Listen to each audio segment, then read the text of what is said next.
کروڑوں نعمتیں اللہ نے قرآن کریم کے اندر شروع سے آخر تک اللہ نے بتائی.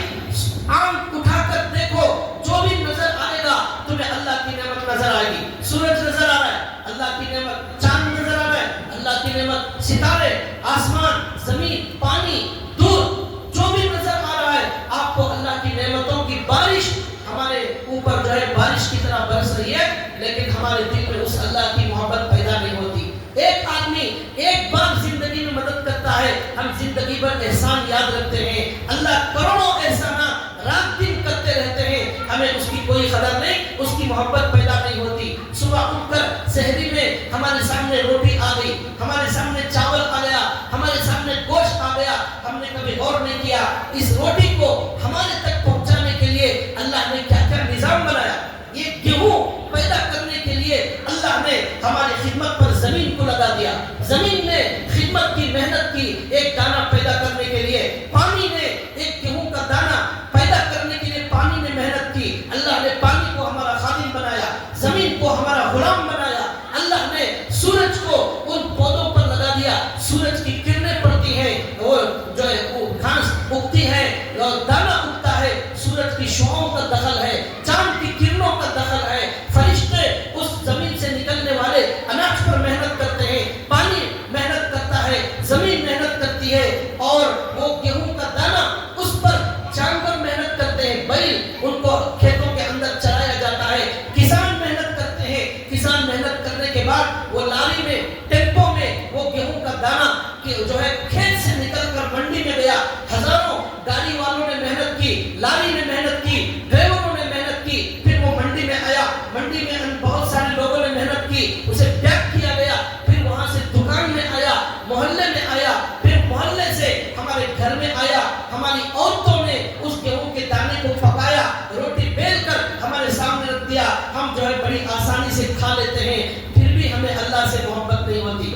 ہم نے کبھی سوچا ہی نہیں کہ یہ روٹی اتنی محنت کے بعد ہمارے سامنے آ رہی ہے. یہ جانور کا گوشت ہم کھا رہے ہیں، یہ ہمارے لیے 2 سال پہلے پیدا کیا گیا. وہ کہاں پیدا ہوا پتہ نہیں، وہاں سے منتقل ہوتے ہوتے ہوتے ہماری پلیٹ کے اندر آ گیا. وہ اللہ رات بھر گناہ کرنے والے کو صبح میں روٹی کھلاتا ہے.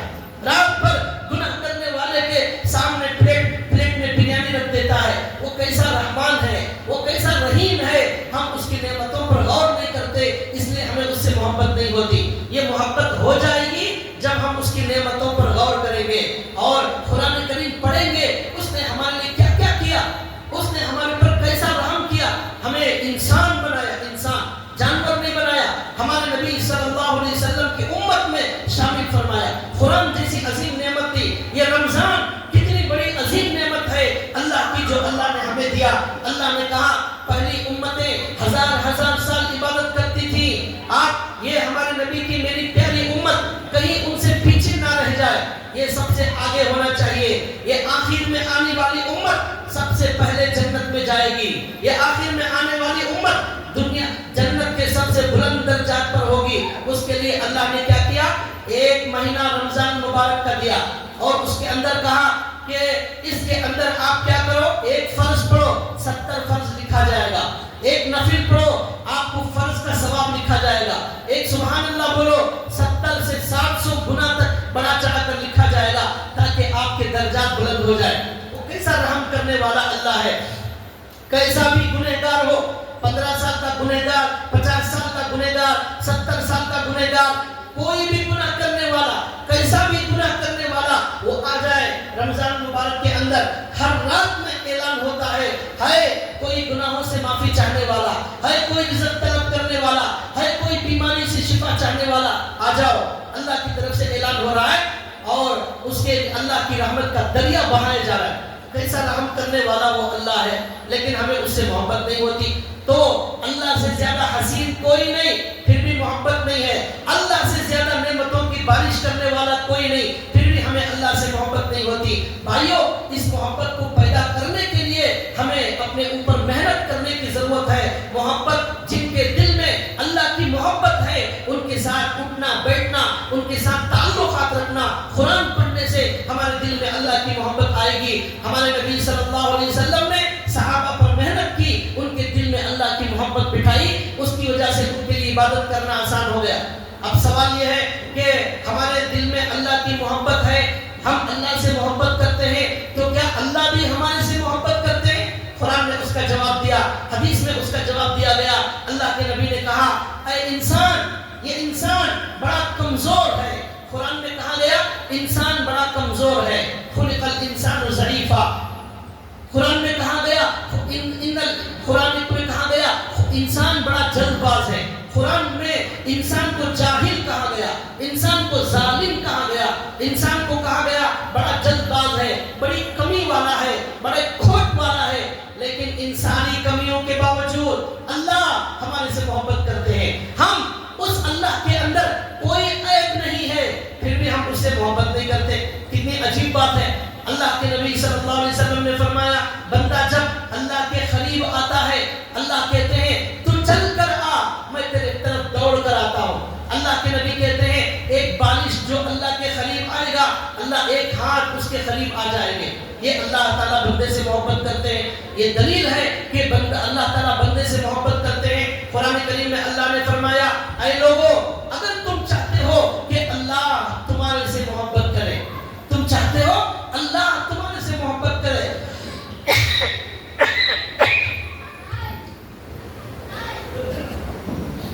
تو اللہ نے فرمایا قل ان کنتم تحبون اللہ فاتبعونی یحببکم اللہ ویغفر لکم ذنوبکم۔ تو ایک کام کرو، ہمارے نبی صلی اللہ علیہ وسلم کی اتباع کرو، ہمارے نبی کی سنتوں پر چلو، ہمارے نبی کے بتائے ہوئے راستے پر چلو، ہمارے نبی کے کھانے کی سنت، پینے کی سنت، اور ہمارے نبی کی نماز کی سنت، ہمارے نبی کے اخلاق، ہمارے نبی کی معاشرت، ہمارے نبی کے اخلاق، ہمارے نبی کے عقائد، ہمارے نبی کی عبادات جو بھی ہیں، ہمارے نبی کی اتباع کرو۔ جب سنتوں پر چلیں گے تو اللہ خود بندے سے محبت کریں گے۔ بندہ اللہ سے کیا محبت کرے گا؟ اللہ خود بندے سے محبت کریں گے۔ اس کے لیے صرف ایک کام کرنا ہے، وہ یہ ہے کہ ہمیں اللہ کے نبی کی سنتوں پر چلنا ہے، ہر چیز میں اللہ کے نبی کی سنتوں کو فالو کرنا ہے، تب اللہ خود ہمارے سے محبت کریں گے۔ یہ ایک عالم ہے حضرت مولانا عثمانی رحمت اللہ علیہ، شبیر احمد عثمانی، وہ کہتے ہیں میں قرآن پڑھتا گیا اس میں موسیٰ علیہ السلام کا نام بہت زیادہ نظر آیا، تو مجھے ذرا غم ہوا کہ ہمارے نبی کا نام اتنا زیادہ نہیں ہے جتنا موسیٰ علیہ السلام کا نام قرآن میں موجود ہے۔ تو میرے دل میں سوال پیدا ہوا، جواب کچھ سمجھ میں نہیں آیا، غور کرتا رہا، کرتے کرتے یہ آیت پڑھا میں، قل ان کنتم تحبون اللہ فاتبعونی۔ اللہ کہتے ہیں کہ جو بھی مسلمان قیامت تک ہمارے نبی کی سنت پر چلے گا، اس کے لیے اتنا بڑا مقام دیا جا رہا ہے کہ اللہ خود اس سے محبت کریں گے۔ حضرت کہتے ہیں اس آیت نے میرے دل کا وہ سوال دور کر دیا کہ ہمارے نبی کا اتنا بڑا مقام بتایا گیا ہے، پہلے کسی بھی نبی کو یہ مقام نہیں دیا گیا کہ یہ امتی جب حضور کی سنت پر چلے گا اللہ محبت کریں گے۔ یہ وعدہ موسیٰ علیہ السلام کی امت کے لیے نہیں تھا، عیسیٰ علیہ السلام کی امت کے لیے نہیں تھا، داؤد اور سلیمان علیہ السلام کی امت کے لیے نہیں تھا، لیکن یہ ہمارے نبی کی امت کے لیے آفر دیا گیا ہے کہ سنت پر چلو، اللہ خود تمہارے سے محبت کریں گے۔ انہوں نے کہا میرا سوال حل ہو گیا، اس سے بڑا کوئی مقام نہیں ہو سکتا۔ اللہ تعالیٰ ہمارے نبی سے کتنی محبت کرتے ہیں، محبت کی انتہا ہو گئی کہ اے نبی جو آپ کے نقش قدم پر چلے گا ہم اس سے محبت کریں گے۔ یہ عجیب و غریب مقام ہے، اس لیے ہماری زندگی میں سنت ہونا چاہیے، ہر چیز کی سنتوں پر ہمارا عمل ہونا چاہیے، تب جا کر اللہ ہمارے سے محبت کریں گے۔ دنیا میں جن لوگوں نے اللہ سے محبت کی ان کی قسمت بدل گئی، ان کی زندگی بدل گئی، ان کی دنیا بن گئی، ان کی آخرت بن گئی۔ حضرت جگر مراد آبادی رحمت اللہ علیہ کا واقعہ کتابوں میں لکھا ہے، بڑے شرابی تھے، رات دن شراب پیتے تھے اور شراب میں مست رہتے، سڑکوں پر کبھی گر جاتے تھے، لوگ لا کر ان کو گھر میں چھوڑ دیتے تھے، اتنے بڑے شرابی۔ ان کے دوست حضرت خواجہ عزیز الحسن مجذوب نے کہا کہ حضرت تھانوی رحمت اللہ علیہ کا زمانہ تھا، آؤ توبہ کر لو، اللہ سے معافی مانگ لو، آپ جیسے شرابی کو بھی اللہ معاف کرنے تیار ہے۔ تو اب وہ جگر مراد آبادی نے کہا میں حضرت تھانوی کے پاس جاؤں گا، لیکن شراب کی بوتل لے کر جاؤں گا، خانقاہ میں جاؤں گا اللہ والے کے پاس، لیکن لیکن شراب کے بغیر نہیں جا سکتا، اجازت لے لو۔ اجازت لی گئی۔ حضرت تھانوی نے کہا خانقاہ میں شراب کے ساتھ نہیں رکھ سکتا، میرے گھر میں شرابی کو رکھ سکتا ہوں، میرے گھر میں ان کی خدمت کروں گا، ان کو میرا مہمان بناؤں گا۔ چنانچہ آ گئے اور اس کے بعد حضرت تھانوی نے اپنے گھر میں مہمان بنا لیا۔ اب حضرت تھانوی ان کے لیے دعا کرتے تھے، ان کو سمجھاتے تھے، تو یہاں تک کہ ان کی جو ہے اصلاح ہو گئی، ان کا دل بدل گیا۔ ایک اللہ والے کے پاس جانے کی وجہ سے انہوں نے سچی توبہ کر لی۔ اب توبہ کرنے کے بعد انہوں نے حضرت سے کہا حضرت 4 دعائیں میرے لیے کر دیجئے۔ پہلی دعا یہ ہے، دعا کر دیجئے میری داڑھی آ جائے۔ دوسری دعا کر دیجئے میں مرتے وقت مجھے کلمہ نصیب ہو جائے۔ تیسری دعا کر دیجئے میری شراب مجھ سے چھوٹ جائے۔ اور چوتھی دعا کر دیجئے اللہ مجھے حج کے لیے بلا لے۔ حضرت نے 4 دعائیں کی، چاروں دعائیں قبول ہو گئی، چاروں دعائیں قبول ہو گئی۔ اللہ نے ان کو حج پر بھی بلایا، داڑھی بھی رکھ لی، تو شراب سے توبہ بھی کر لی اور کلمے والی موت بھی مل گئی۔ اب اس کے بعد حضرت جگر مراد آبادی جو شراب میں لپت کبھی سڑکوں پر پڑے رہتے تھے، اللہ کی محبت دل میں آنے کی وجہ سے اب وہ خود لوگوں کو اللہ والا بنانے والے بن گئے۔ ان کا مقام، وہ شرابی کا مقام آج ممبر پر لیا جا رہا ہے، شرابی ہونے کی وجہ سے نہیں، اللہ کی محبت اللہ والا ہونے کی وجہ سے۔ معلوم ہوا شرابی بھی اللہ کی محبت دل میں پیدا کرے گا، اس کی قسمت بدل جائے گی، اس کا مقام بڑھ جائے گا۔ اب وہ جگر مراد آبادی توبہ کر کے واپس اپنے ملک آئے، انہوں نے شعر پڑھا، اپنے ملک میں آ کر شعر پڑھا۔ کیا شعر پڑھا؟ سنو تماشا جگر کا، سنو تماشا جگر کا، سنا ہے وہ کافر مسلمان ہو گیا، سنا ہے وہ کافر مسلمان ہو گیا۔ یہ شعر پڑھ کر آئے۔ بھائیو، یہ محبت اللہ کی شرابی کو بدل دیتی ہے، یہ محبت کافر کو بدل دیتی ہے۔ مشرک سے مشرک وہ اللہ کے دربار میں آتا ہے اور اللہ والا بن جاتا ہے۔ ایک بکریاں چرانے والا ہمارے نبی کے پاس آیا، جنگ کا موقع تھا، ہمارے نبی سفر میں تھے، ایک بکریاں چرانے والا آیا اور آ کر کہنے لگا یا رسول اللہ میں ایمان لاؤں تو مجھے کیا ملے گا؟ ہمارے نبی نے کہا جنت ملے گی۔ تو اس نے کہا میرے اندر بدبو آ رہی ہے، بکریوں کی بدبو، تو جنت میں یہ بدبو ختم ہو جائے گی؟ تو حضور نے کہا ضرور ختم ہو جائے گی، جنت تو خوشبو کی جگہ ہے۔ تو پھر اس نے کہا میں کالا ہوں، کیا میں جنت میں گورا ہو جاؤں گا؟ حضور نے کہا جنت میں سب خوبصورت ہوں گے۔ تو اس نے کہا میں کلمہ پڑھتا ہوں، مجھے مسلمان بنا لیجیے۔ کلمہ پڑھا، مسلمان ہو گیا۔ جنگ شروع ہو گئی، جنگ شروع ہوتے ہی فوراً وہ جو ہے لڑنے لگا، لڑتے لڑتے شہید ہو گئے، جنگ میں شہید ہو گیا۔ صحابہ کرام نے دیکھا تو صحابہ نے پہچانا نہیں، یہ کون ہے نہیں پہچانا۔ حضور کو آ کر بتایا، حضور نے پہچان لیا اور کہا ابھی تھوڑی دیر پہلے یہ بکریاں چرانے والا مسلمان ہوا تھا اور یہ ابھی تھوڑی دیر کے بعد وہ شہید ہو گیا اور جنت میں پہنچ گیا۔ ایک بھی سجدہ نہیں کیا، ایک بھی نماز نہیں پڑھا، ایک بھی روزہ نہیں رکھا، سیدھے جنت میں پہنچ گیا۔ یہ ہے اللہ کی محبت، کافر کو سیکنڈوں میں جنت میں پہنچا دینے والی یہ دولت ہے، وہ ایمان کی دولت ہے، وہ اللہ کی محبت کی دولت ہے۔ کافر کو بھی یہ مقام مل جاتا ہے۔ اب ہمارے نبی اس کی جنازے کی نماز پڑھ رہے ہیں، اس کے لیے دعا کر رہے ہیں۔ بکری چرانے والا کوئی اوقات نہیں ہوتی، کوئی حیثیت نہیں ہوتی ہمارے زمانے میں بکری چرانے والے کی، لیکن وہی چرانے والا اللہ سے جب تعلق قائم کرتا ہے اس کا مقام بڑھ جاتا ہے، شرابی کی قسمت بدل جاتی ہے۔ بشر حافی ایک اللہ والے گزرے ہیں، بہت بڑے اللہ والے، ان کے بارے میں لکھا ہے رات دن شراب پیتے تھے، ان کے بارے میں لکھا ہے سچی توبہ کی اور ان کی قسمت بدل گئی، تو بہت سارے اللہ والے ان کا بیان سننے جاتے تھے، شرابی کا بیان سننے۔ کیوں؟ اللہ کی محبت جب دل میں آتی ہے ایسا ہوتا ہے۔ فضیل بن عیاض بہت بڑے ڈاکو تھے، ڈاکہ ڈالتے تھے، مال لوٹ لیتے تھے۔ ایک جگہ جا رہے تھے، قرآن کی آیت کانوں میں پڑی، الم یأن للذین آمنوا ان تخشع قلوبهم لذکر اللہ۔ اے ایمان والو، کیا تمہارے اندر اللہ کا ڈر ابھی تمہارے دل میں پیدا نہیں ہوا؟ تمہاری قسمت بدلنے کا ٹائم نہیں آیا؟ کب بدلو گے؟ کب تمہارے دل میں اللہ کا ڈر آئے گا؟ کب اللہ کی محبت تمہارے دل میں آئے گی؟ کب تمہاری آنکھیں بدلے گی؟ تمہارا دل کب بدلے گا؟ تمہاری سوچ کب بدلے گی؟ تب تمہارے دل میں اللہ کی محبت آئے گی۔ یہ آیت سنتے ہی فوراً فضیل بن عیاض نے کہا آ گیا وہ وقت، آ گیا اب اللہ سے توبہ کرنے کا وقت آ گیا، اب میں جو ہے اللہ کے لیے سچی توبہ کرتا ہوں۔ وہ ڈاکو ولیوں کا سردار بن گیا، وہ ڈاکو ولیوں کا سردار بن گیا۔ آج اس ڈاکو کا نام منبر پر لیا جا رہا ہے. اب ڈاکو نہیں, حضرت فضیل بن عیاض رحمت اللہ علیہ, بڑے عزت سے نام لینا. کیوں؟ اب اللہ کی محبت دل میں آتی ہے, قسمت بدل جاتی ہے, مقام بدل جاتا ہے, اور کام بدل جاتا ہے, نام بدل جاتا ہے. مقام بدل جاتا ہے, نام بدل جاتا ہے, کام بدل جاتا ہے جب دل بن جاتا ہے. تو بھائیو, اس لیے بہت بیانات سن لیے لیکن عمل نہیں کرتے. کیوں؟ دل میں اللہ کی محبت نہیں ہے.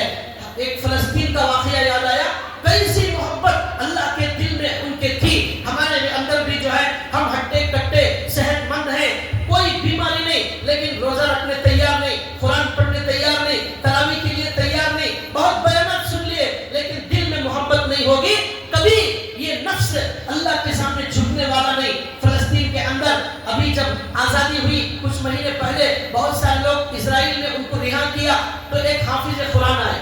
حافظ قرآن جیل سے آئے. جس دن جیل سے آئے, ان کے گھر میں اور ایک ان کے بھائی حافظ قرآن کا انتقال ہو گیا. ایک حافظ قرآن جس دن انتقال ہوا, اسی دن اور ایک حافظ قرآن جیل سے باہر آئے. ان سے لوگوں نے انٹرویو لیا کہ جیل میں کتنے سال گزارے. انہوں نے کہا 10 سال جیل میں گزار کر آیا ہوں. بولے کہاں؟ اسرائیل میں. کیا کرتے تھے اسرائیل والے؟ بہت مارتے تھے, بہت تکلیف دیتے تھے, بہت جو ہے ستاتے تھے, رات میں دن میں بہت تکلیف دیتے تھے. تو انہوں نے کہا تو کیسا رمضان کیسا گزرتا تھا آپ کا؟ تو انہوں نے کہا اتنی تکلیف کے باوجود 10 سال میں کوئی رمضان ایسا نہیں گزرا جس میں نے تراویح نہیں سنائی. جیل کے اندر میں تراویح سناتا تھا, پورے جیل والے میرے پیچھے قرآن پڑھتے تھے. اللہ کی محبت جب آ جاتی ہے, وہ جیل میں بھی وہ اللہ کے قرآن کو نہیں بھولتا, وہ عبادت کو نہیں بھولتا.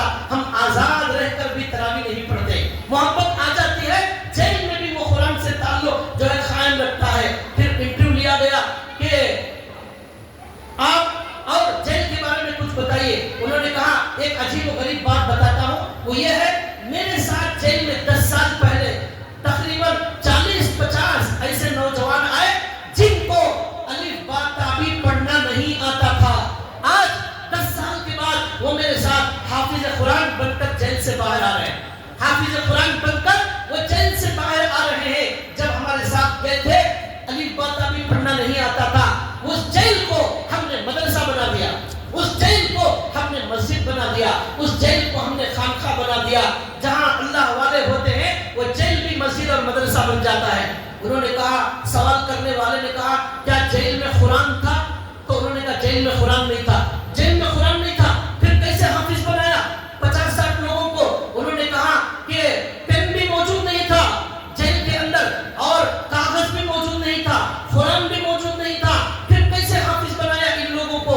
تو انہوں نے کہا عجیب و غریب بات, انہوں نے کہا یہ اسرائیل والے ہمیں مارتے تھے اور ہمارے ہاتھوں پر پیروں پر زخم ہو جاتا تھا. وہ زخم پر لگانے کے لیے آئلمنٹ اور دوا دیتے تھے. اس دوا کو ہم پورا جو ہے زخم پر نہیں لگاتے تھے, تھوڑی لگاتے تھے. تھوڑی دوا کو کاڑی میں ڈبو کر دیوار پر قرآن لکھتے تھے. اس آئلمنٹ کو کاڑی میں ڈبو کر قرآن دیوار پر لکھتے تھے. اور میں کہتا تھا یہ الف ہے, یہ با ہے, یہ تا ہے, ایسا آئلمنٹ میں سے لکھتا تھا. یہ سب لوگ اسے دیکھ کر یاد کرتے تھے. پھر میں الحمدللہ رب العالمین لکھتا, وہ یاد کر لیتے. میں الرحمن الرحیم لکھتا, وہ یاد کر لیتے. میں مالک یوم الدین لکھتا, وہ یاد کر لیتے. میں جو ہے ایاک نعبد لکھتا, وہ یاد کر لیتے. اسی طرح آئلمنٹ آتا گیا, ہم لکھتے گئے, من الجنۃ والناس تک لکھتا گیا, مٹاتا گیا, لکھتا گیا. وہ قرآن پورا ان کے سینے میں آ گیا. آج میرے ساتھ 10 سال کے بعد 50 حافظ قرآن آ گئے ہیں. یہ ہے وہ 50 حافظ قرآن. بھائیو, جس کے دل میں اللہ کی محبت ہوگی اس کی قسمت بدل جائے گی. وہ جیل میں بھی اللہ کو نہیں بھولتا. ہم مارکیٹ میں بیٹھ کر اللہ کو بھول گئے, ہم دکان میں بیٹھ کر اللہ کو بھول گئے, ہم جو ہے پیسوں کی وجہ سے اللہ کو بھول گئے. یہ جیل میں بیٹھ کر بھی اللہ کو نہیں بھولا. یہ فرق ہے اللہ کی محبت والے اور اللہ سے محبت نہ کرنے والوں کے درمیان. اس لیے بہت بیانات سن لیے لیکن اللہ کی محبت نہیں آئے گی, کبھی ہمارا دل بدلنے والا نہیں, کبھی ہمارے اندر تبدیلی آنے والی نہیں. امام شرف الدین البوصیری ایک بہت بڑے عالم گزرے ہیں, ان کے بارے میں لکھا ہے انہوں نے ہمارے نبی کی شان میں اشعار لکھے. اشعار عربی میں اشعار، اس کا نام ہے قصیدہ بردہ، بہت مشہور وہ اشعار ہے قصیدہ بردہ، ہمارے نبی کے شان میں لکھے، اور ان کو فالج ہو گیا، فالج، ہاتھ میں فالج ہو گیا، پیر میں فالج ہو گیا، تو ہاتھ پیر نے کام کرنا چھوڑ دیا، تو اب کیا ہوا، وہ قصیدہ بردہ لکھا، لکھ کر سو گئے، سونے کے بعد خواب میں ہمارے نبی صلی اللہ علیہ وسلم آئے، خواب میں ہمارے نبی ہمارے جیسے گنہگاروں کے خواب میں نہیں آتے، نبی سے محبت کرنے والوں کے خواب میں آتے ہیں، وہ خواب میں حضور آئے، انہوں نے کہا یا رسول اللہ میں لنگڑا ہوں، میرا ہاتھ بھی پڑ گیا، میرا پیر پڑ گیا، میں آپ کے پاس مدینے میں آ کر یہ اشعار سنانا چاہتا تھا لیکن میں نہیں آ سکتا، اچھا ہوا آپ خواب میں آپ میرے آگے، میں یہ اشعار سنانا چاہتا ہوں۔ حضور نے کہا سنا، خواب میں حضور کو اشعار سنائے، حضور نے کہا بہت اچھے اشعار تم نے کہے ہیں، بہت اچھے اشعار کہے ہیں۔ اس کے بعد حضور نے ایک چادر اپنے ہاتھ سے اٹھائی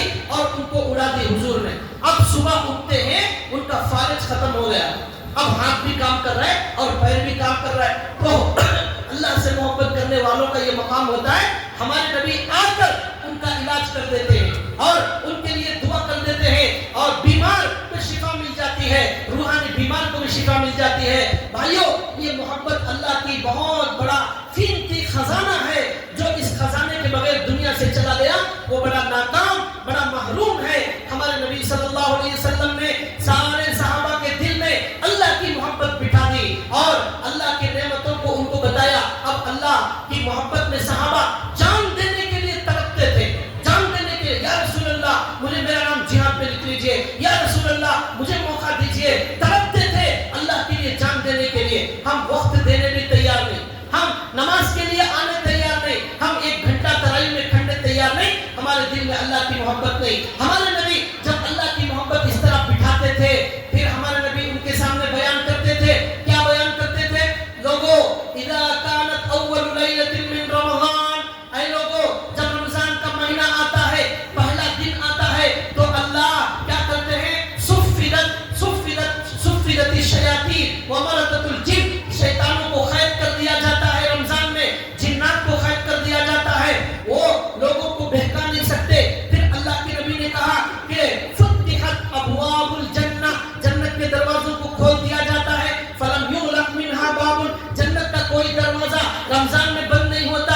پھر ہمارے نبی نے کہا اغلقت ابواب النار، جہنم کے دروازوں کو بند کر دیا جاتا ہے، فلم یفتح باب، جہنم کا کوئی دروازہ کھولا نہیں جاتا رمضان میں، یہ رمضان کا خاص مقام ہے۔ پھر ہمارے نبی نے کہا نادا ینادی منادر، ایک فرشتہ اعلان کرتا ہے یا باغی الخیر، اے خیر کو طلب کرنے والے، اقبل، نیکیوں میں آگے بڑھ، اے یا باغی الشر، اے شر سے یا اے شر کو گناہوں میں آگے بڑھنے والے، اقصر، رک جا، رک جا، گناہوں سے باز آ جا، نیکیوں میں آگے بڑھ جا، یہ فرشتہ اعلان کرتا ہے۔ پھر ہمارے نبی نے کہا ہر رمضان کی ہر رات میں اس طرح جو ہے اللہ تعالیٰ ہزاروں جہنمیوں کو آزاد کرتے ہیں، وَلِلَّهِ عُتَقَاءُ مِنَ النَّارِ، اللہ تعالیٰ ہزاروں جہنمیوں کو رمضان میں آزاد کرتے ہیں، وَذَلِكَ كُلُّ لَيْلَةٍ، اور یہ ہر رات عمل چلتا رہتا ہے۔ ہمارے نبی نے اللہ کی محبت پہلے بٹھا دی، اب یہ بیان کرتے ہیں، تو اب صحابہ پوری زندگی میں ہو نہیں سکتا کہ ان کا روزہ چھوٹ جائے، ہو نہیں سکتا کہ ان کی تراویح چھوٹ جائے، ان کے دل میں جنت کا شوق۔ ہمارے نبی نے حدیث میں فرمایا ان فی الجنت بابا، جنت میں ایک دروازہ ہے، یقال له الریان، اس کا نام ریان ہے، اور وہ جو ہے اس کا نام ریان ہے، لا يدخل فيها الا الصائمون، اس میں صرف اور صرف روزے دار داخل ہوں گے۔ اعلان کیا جائے گا این الصائمون، این الصائمون، کہاں ہے روزہ رکھنے والے، کہاں ہے روزہ رکھنے والے؟ فیقومون، کھڑے ہوں گے اور اس میں سے داخل ہو جائیں گے، لا يدخل احد غیرهم، ان کے علاوہ کوئی داخل نہیں ہوگا۔ یہ ہمارے نبی نے ان کو صحابہ کو بتایا، اس